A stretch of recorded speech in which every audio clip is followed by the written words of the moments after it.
Hi everyone and welcome.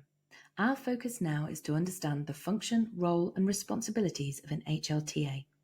So here we're going to be looking at what is an HLTA, why does this role exist and what do they do? Firstly, the HLTA position began in 2003 when the government undertook an overhaul of certain elements in schools. They recognised that some things weren't working and that teachers were overworked. So they brought in the nationally recognised status to progress in a career as a TA.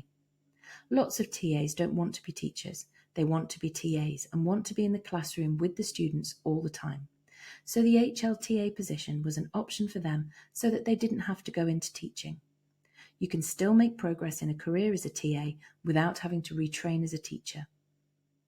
There are 31 nationally recognised standards to meet, and they're to ensure that teaching staff are supported, that students with SEN specifically are supported also.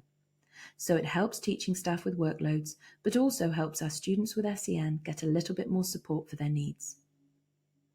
Most of you will probably already be working as a TA, and you want to branch out and seek further responsibilities.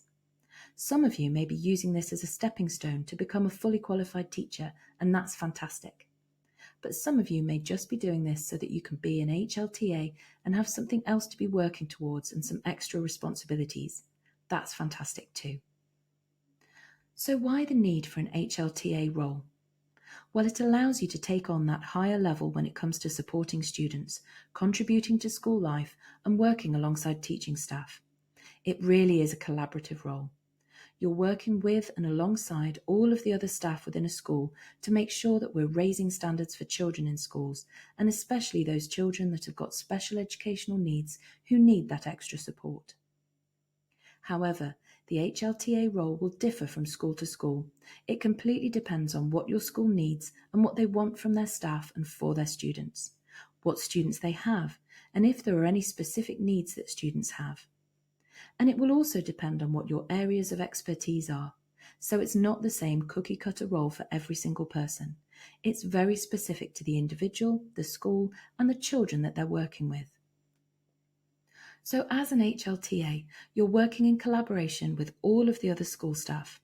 You're also working in collaboration with any visiting professionals that may visit. That can be therapists or psychologists or anybody really that's coming in to support the students with any need they may have. So as an HLTA, you'll be planning and preparing lessons.